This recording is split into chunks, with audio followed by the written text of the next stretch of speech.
El siguiente segmento tiene contenido o opinión.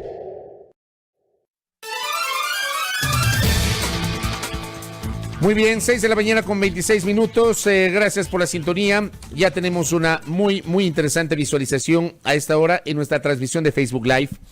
Gracias por confiar en este espacio, gracias por sintonizarnos.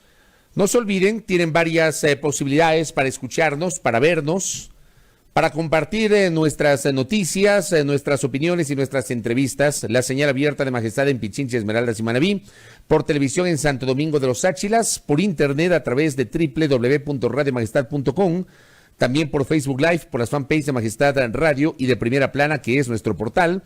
Son posibilidades a través de las cuales ustedes pueden sintonizar este espacio de noticias. A ver, creo que todos estamos sorprendidos por lo que ayer difundió el canal de televisión Ecuavisa. Ocurrió esa difusión a menos de 24 horas de la instalación de la sesión del Pleno de la Asamblea Nacional, donde se va a conocer la terna para elegir a la nueva vicepresidenta o vicepresidente de la República. Es una terna integrada por 2 mujeres y un hombre. Una terna que no ha estado exenta de la polémica desde el propio momento en que llegó a la Asamblea Nacional, luego de que la legislatura aceptó la renuncia de Otto Sonnenholzner. El presidente Moreno no se tomó los 15 días que establece la ley orgánica de la función legislativa y la propia Constitución para remitir a la legislatura la terna. Lo hizo en menos de 2 horas después de que la Asamblea aceptó la renuncia de Sonnenholzner. Ya tuvo la Asamblea el documento en la zona de gestión documental con la terna. Digo, la integración de la terna no ha estado exenta de la polémica, porque en esa terna aparecen 2 de los personajes más controversiales del actual gobierno. 2 de los personajes que generan afectos y desafectos, creo yo, en la misma proporción.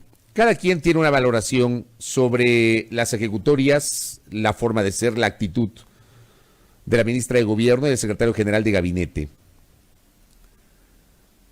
Y obviamente la tercera persona de la terna, prácticamente desconocida a nivel de la opinión pública, ¿no? La directora del SENAE, del Servicio de Aduana del Ecuador, no es una figura conocida, es más bien su perfil, entiendo que es un perfil más técnico.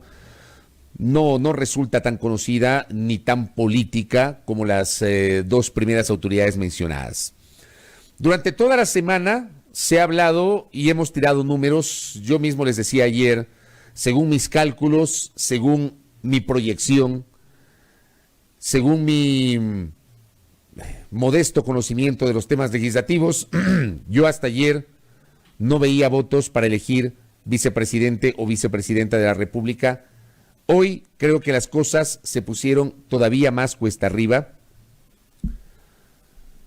Cuesta arriba porque anoche el canal de televisión Ecuavisa hace una revelación que en condiciones absolutamente normales significa o debería constituirse en un escándalo de proporciones.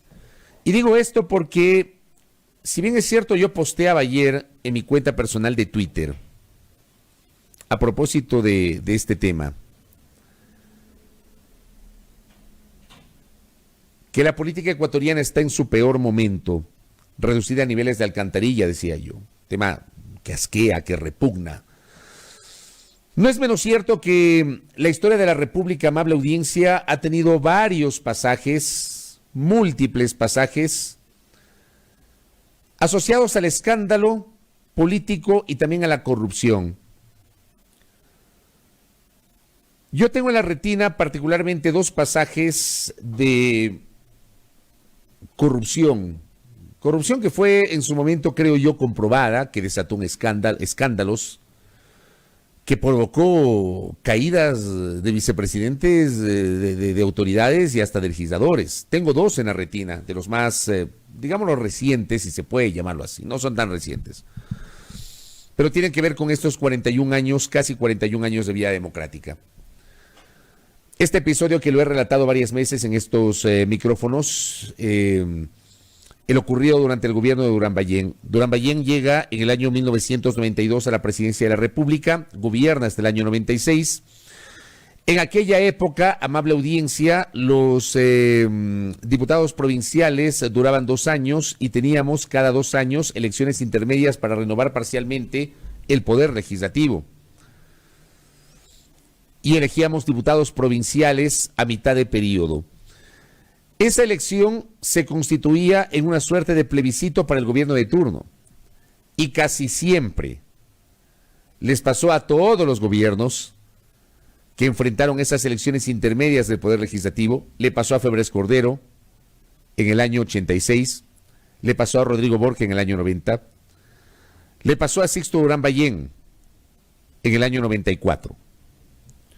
Esas elecciones terminaron convirtiéndose en un plebiscito para el gobierno de turno, porque, por ejemplo, en el caso de Borja, que había llegado con mayoría política,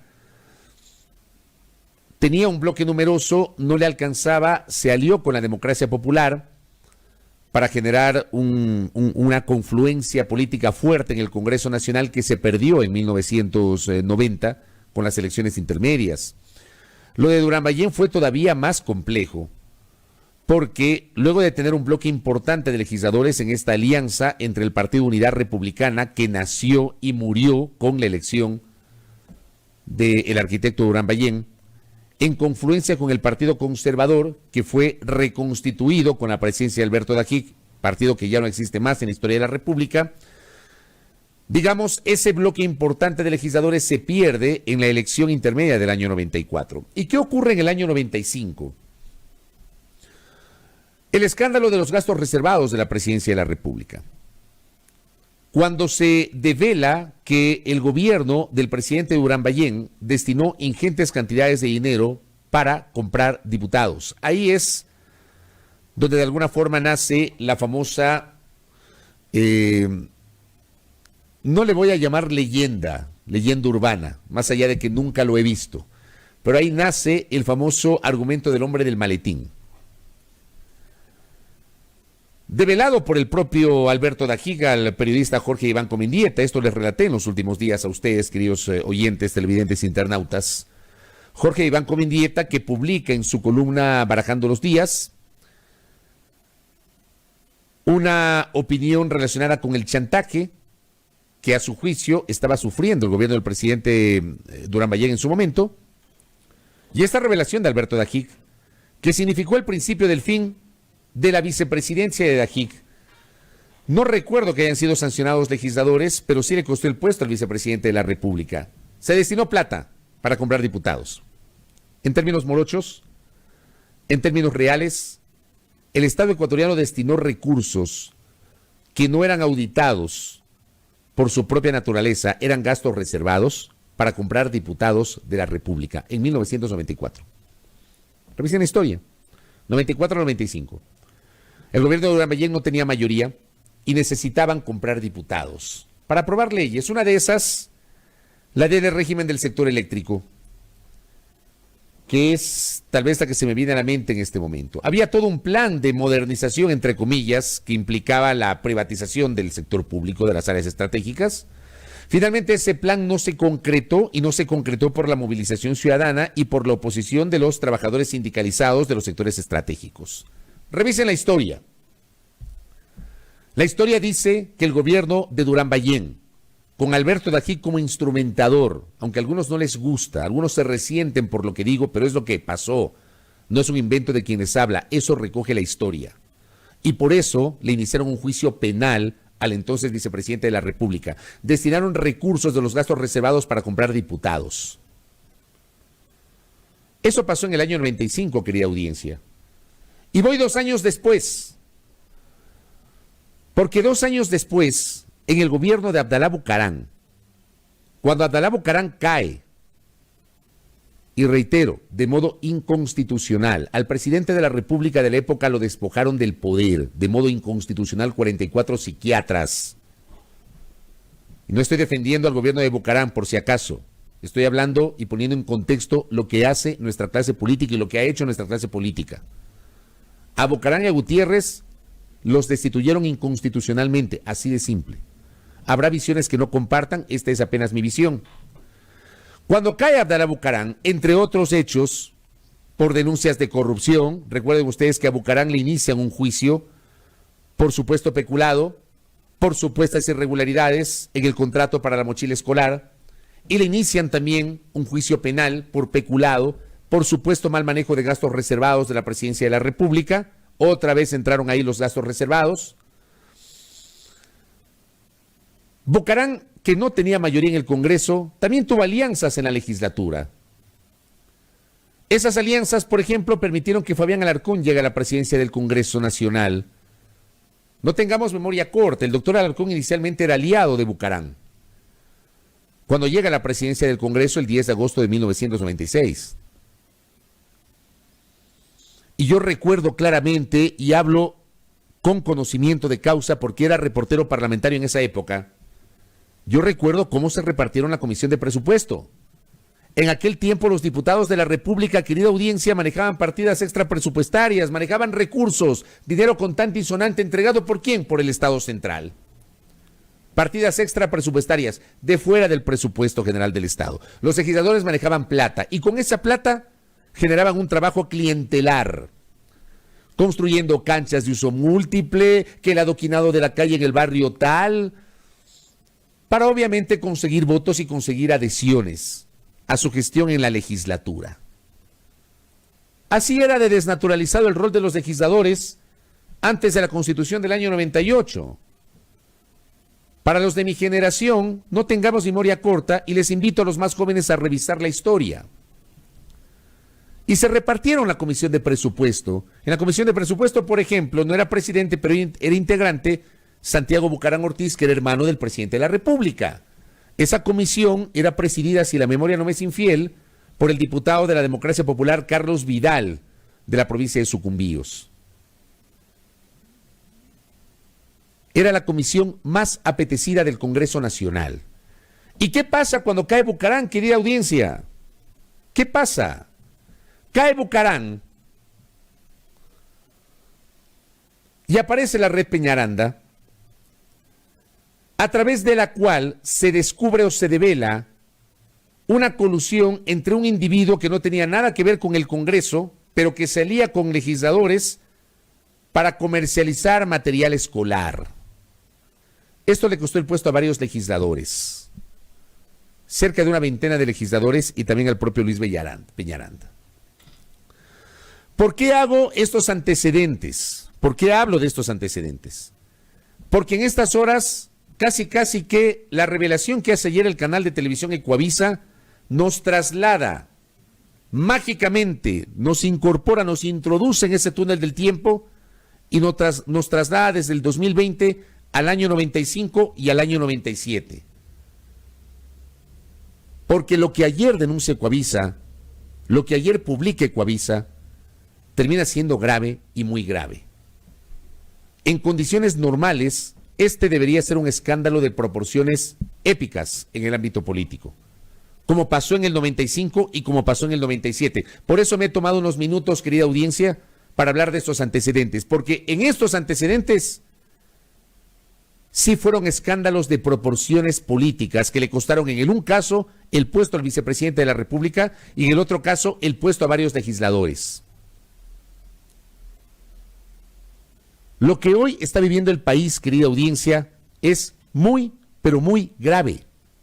Muy grave. No podemos pretender minimizar lo que se ha develado en las últimas horas. Por supuesto que desde el periodismo debemos recoger las versiones de los presuntos implicados en esta revelación del día de ayer. Para quienes se perdieron la nota de Ecuavisa, o tal vez se perdieron la lectura de la nota deshilrada hace minutos, Expreso la publica, voy a dar lectura a la publicación de primicias sobre este tema para poner un poquito en contexto, porque capaz que alguien me dice, bueno, no sé de qué me está hablando. Bueno, Primicias publica, diálogo entre Azuero y Mendoza salpica a la ministra de Gobierno. El canal de televisión Ecuavisa difundió la noche de este 16 de julio del 2020 la transcripción de un presunto diálogo entre el ex asambleísta Daniel Mendoza de Alianza País y el legislador Eliseo Azuero del BADI. Es uno de los bloques independientes. Mendoza está detenido por su implicación en las irregularidades en la construcción del hospital de Pedernales, por lo que se le sigue un proceso de delincuencia organizada. Mientras Azuero será vinculado formalmente el viernes 17 de julio, o sea hoy. El audio forma parte de las investigaciones de la Fiscalía en torno a este caso. Según Ecuavisa, la conversación habría tenido lugar después del 14 de mayo del 2020, cuando en un operativo policial se detuvo al principal asesor de Mendoza. Los primeros 370 que tú dijiste, eso se lo dieron a quienes. Eran como 90 asambleístas, dice Mendoza. Debemos saber con quién contamos porque la vía es jurídica y política, agrega. Tello también recibió, Guacho también recibió, describe Mendoza. Ecuavisa asegura que esos nombres coinciden con los de los asambleístas que forman parte de la bancada de Acción Democrática Abadi. Azuero forma parte de ese bloque legislativo. En otra parte del diálogo, Mendoza indica: tú me contaste la historia de cómo pusieron a Tamayo. Leo textual, no se vayan a escandalizar. Que te cabreaste. Al día siguiente María Paula cogió y cumplió y te puso a Tamayo. Ella sabe a quién responde políticamente. Ella sí sabe a quién le dieron ese espacio, pues fue a tu bancada a través tuyo. Los mencionados serían la ministra de Gobierno María Paula Romo, quien encabeza la terna para ser la nueva vicepresidenta de la República, tema que la Asamblea decidirá en la jornada de este viernes. Mientras que el otro referido sería René Tamayo, ex director del Servicio de Contratación de Obras, quien también está detenido por presunta delincuencia organizada. Mendoza habla de presionar a César, quien supuestamente sería el presidente de la Asamblea, César Litardo. Hay esta presunción. Hay otro César dentro de la conducción de la legislatura, que es el primer vicepresidente de la Asamblea, César Solórzano, pero se presume que se refieren al titular de la legislatura, César Litardo. Posteriormente, Azuero, dice Primicias, habla sobre una supuesta reunión con Romo. Yo voy a hablar con María Paula mañana, yo busco el mecanismo y, para serte sincero, estaba pensando en decirle si cogieron los amigos. A ella como amiga le voy a decir, no te voy a dar nombres, yo sé que todos han pedido espacios. Ese es un resumen ejecutivo del diálogo, es un reportaje que dura más de 4 minutos y que lo saca Ecuavisa el día de ayer. Ayer mismo Ecuavisa obtuvo la reacción de la ministra de Gobierno, quien negó lo señalado en el audio, atribuyó la difusión del mismo a Mendoza como parte de su defensa, recordó que fue ella quien denunció la red de corrupción en torno al hospital de Pedernales, por lo que esto, dice, sería una retaliación. No descartó que la conversación fuera simulada por Mendoza para perjudicarla y evadir responsabilidades. Esto, querida audiencia, es lo que pasó el día de ayer para los que se perdieron el reportaje de Ecuavisa y se perdieron la primera parte de nuestro espacio con la nota de Silrat. Esto fue lo que pasó ayer. Y ayer mismo, Ecuavisa recoge las declaraciones de la ministra posteriormente publica un extracto en su propia cuenta Twitter. Decía la ministra Romo ayer: para quienes no escucharon mi comentario sobre el, entre comillas, diálogo entre los asambleístas Mendoza y Azuero. En esa conversación se evidencia que el acusado Daniel Mendoza intenta afectarme para protegerse. Hablan incluso de presionarme. Fui yo quien hace 3 meses inició la investigación en torno al contrato de construcción del hospital de Pedernales. Esta es una represalia de Mendoza por haberlo investigado y detenido.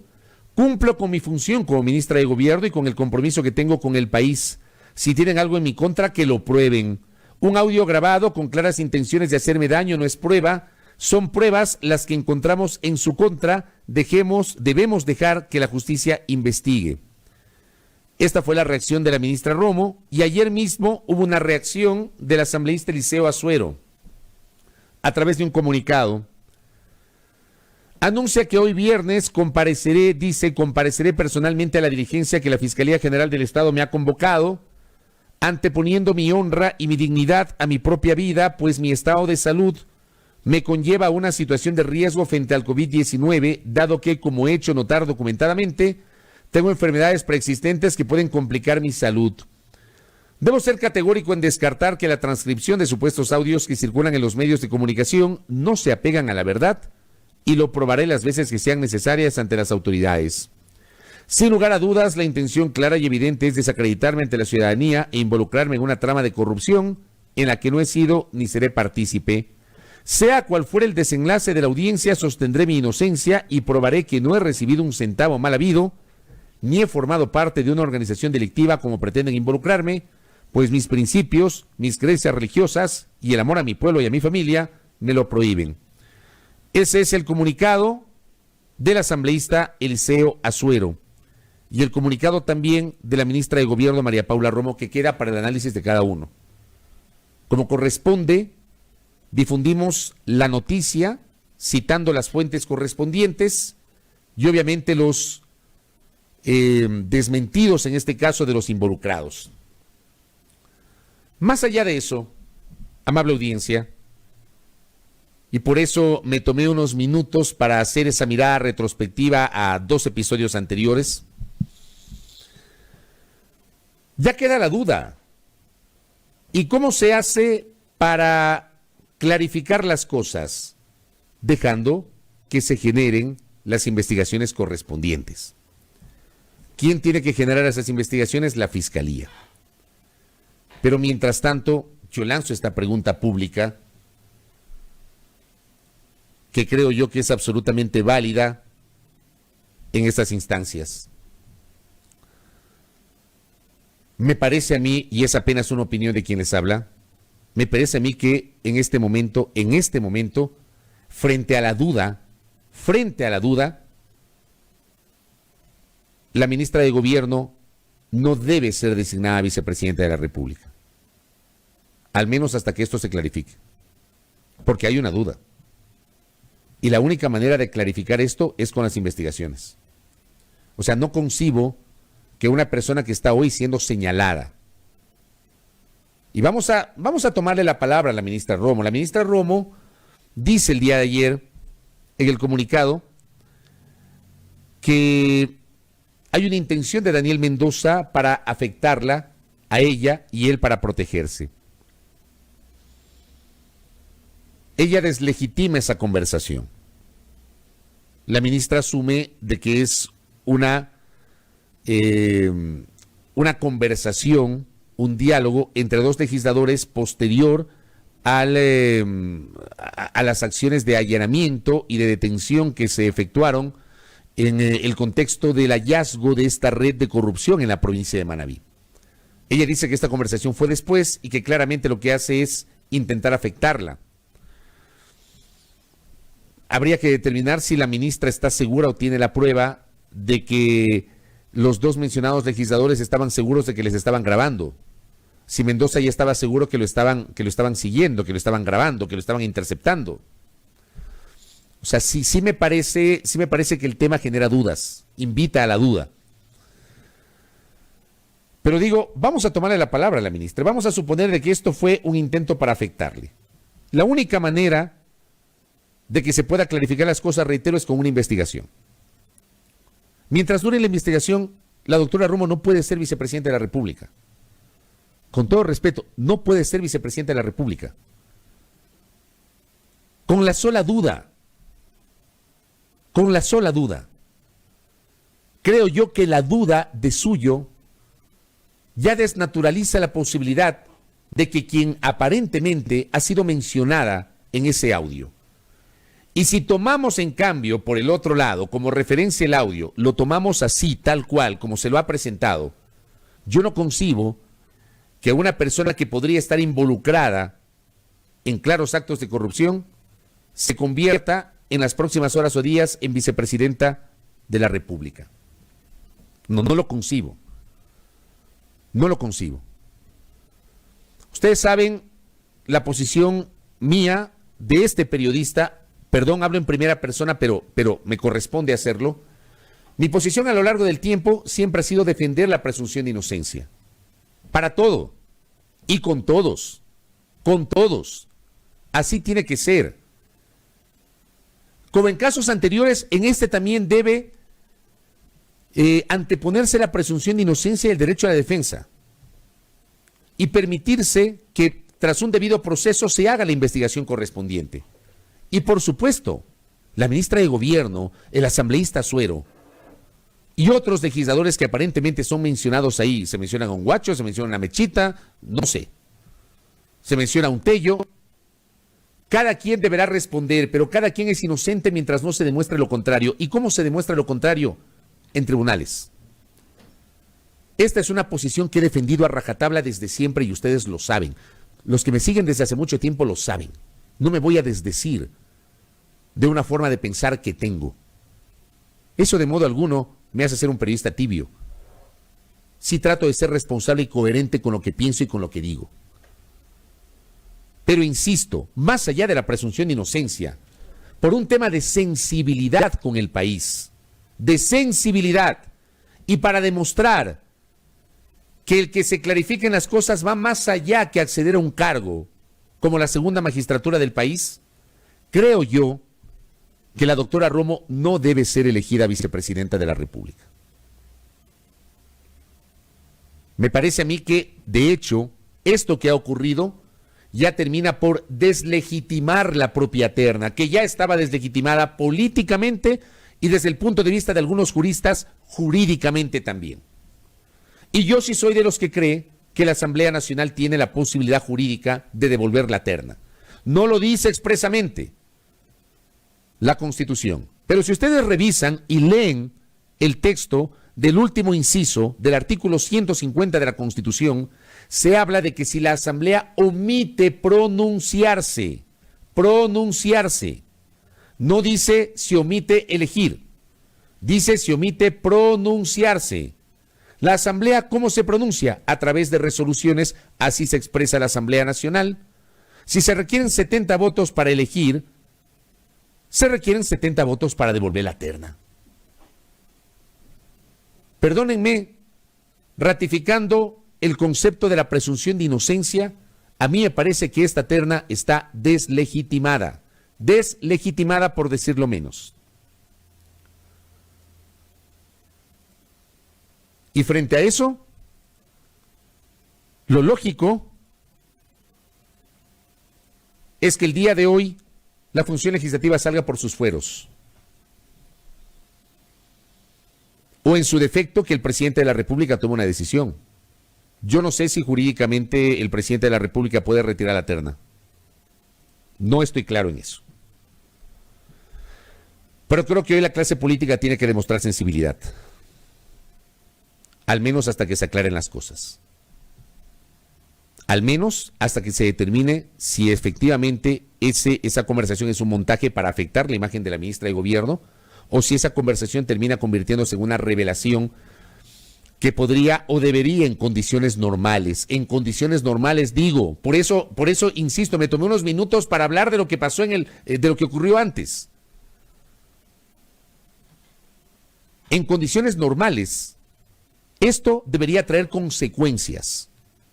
Esto debería provocar consecuencias. Pero no estamos viviendo un momento normal. Seamos claros. Porque yo ayer inclusive leí a alguna gente justificando. Yo ni acuso ni justifico. Yo planteo la duda. Yo me ubico en ese espectro. Yo planteo la duda. Y la única manera de que la duda se desvanezca es investigando. Yo defiendo la presunción de inocencia, pero hoy hay una duda, y esa duda me parece a mí, es apenas un comentario de quien les habla, que no pretende decir si la ministra es culpable o inocente porque no es mi rol. Para eso está la fiscal Diana Salazar que tiene que investigar. Pero hay una duda, y frente a esa duda, la primera persona de la terna, creo yo, no debe ser designada vicepresidenta, al menos mientras esto no se clarifique. Aquí hay un tema de sensibilidad política. Yo no sé si nuestros políticos tengan esa sensibilidad o estén a la altura de las circunstancias. Es grave, muy grave lo que está pasando. Muy grave. Yo invito a mis oyentes, a mis televidentes, a mis internautas que me conceden su generosa sintonía a reflexionar profundamente sobre esto. Más allá de los afectos o desafectos que puedan tener ustedes frente al momento político que vive la República. Porque además, y es algo que también lo quería comentar y se me había pasado en estos días, yo nunca he visto una campaña de posicionamiento de imagen generada en los últimos días sobre una persona que podría aspirar a ser vicepresidenta de la República, porque eso ha ocurrido. Eso ha ocurrido. ha ocurrido en algunos espacios mediáticos, ha ocurrido en las redes sociales, sin tomar nota evidentemente de que hay dudas en el camino, hay dudas en la mitad. Y creo que esas dudas deben ser aclaradas. Veamos si existe algún tipo de, insisto y remarco en esta frase, sensibilidad política el día de hoy, del presidente, de la ministra o de la Asamblea Nacional. La duda provoca y genera una condición distinta que podría ser determinante en los hechos que podrían ocurrir el día de hoy en la función legislativa. Y por otra parte, y con esto cierro el comentario, porque también invita a la reflexión. Señores, a nuestros políticos, cuando les conviene, los audios terminan siendo reveladores, ¿no? Por un audio, recuerden ustedes, José Serrano fue destituido de la presidencia del Congreso, de la Asamblea Nacional, y Carlos Vaca Mancheno fue censurado y destituido por la vía de un juicio político. Gracias a este dato, Hugo, que me lo recordaba. Por un audio. Un cuaderno que habría comenzado a ser escrito en un vuelo Quito-Guayaquil fue el detonante del mayor caso judicial de los últimos tiempos en el Ecuador. Y unos archivos Excel sobre los cuales hay mucha polémica y mucha controversia. ¿Por qué digo esto? Porque, a ver, nuestros políticos son así. Para unas cosas dicen sí, hay que utilizar el audio y el audio revela la verdad. Para otras cosas no, el audio no es prueba alguna, porque es un montaje. Para unas cosas vale el testimonio de un corrupto. Para otras no hay que creer en el testimonio de un corrupto. Así terminan siendo nuestros políticos. O sea, ¿vale o no valen los audios? ¿Valen o no valen los testimonios de los corruptos que están siendo detenidos? ¿Valen o no valen? Pongámonos de acuerdo. Frase cliché. ¿Será que algún día llegue el baño de verdad que tanto anhelamos los ecuatorianos? De eso vamos a hablar más adelante.